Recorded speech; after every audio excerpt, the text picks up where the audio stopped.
రా రా Manju, first day duty ఎలా ఉంది? ఫస్ట్ డేనే కొత్తగా ఉంటుంది, తర్వాత అలవాటు అవుతుందిలేండి. సరే బయలుదేరదాం. ఏమండి, ఆ మినిస్టర్ మీద అంత మంచి ఒపీనియన్ ఏమీ లేదు. మరెందుకు అతనితో అంత క్లోజ్ అవ్వాలనుకుంటున్నారు? నీకు టైం అవుతుంది, ముందు ఇంటికి వెళ్దాం.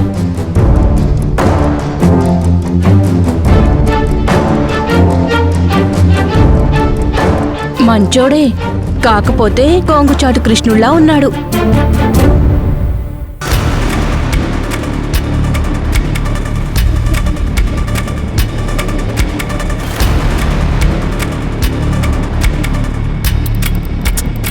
ఏంటిది, ఫోన్ చేసి చెప్పినా కూడా ఇంకా రాలేదు.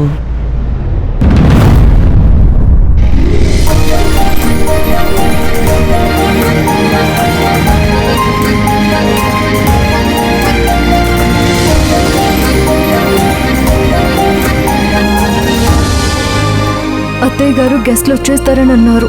టైం అవుతుంది, త్వరగా పనులన్నీ చేసేయాలి. మంజు, వచ్చేసావా?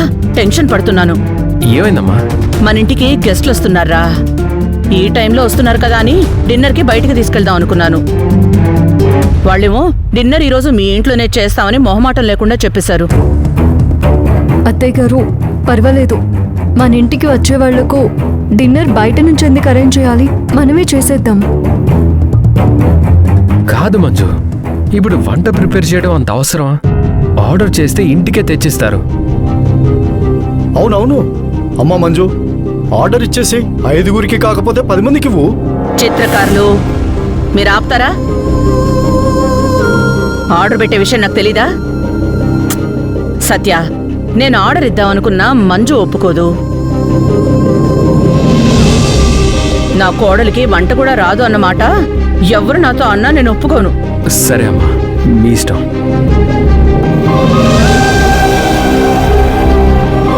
చిత్రకారులు ఏం నిలబడ్డారు? వెళ్ళండి. మంజు, నువ్వు చేస్తావా లేక మన మధ్య ఛాలెంజ్ ఉంది కదా, చెయ్యలేకపోయానని ఒప్పేసుకుంటావా? అదేం లేదత్తయ్య, నేను ప్రిపేర్ చేస్తాను. మరైతే కిచెన్లోకి వెళ్ళు.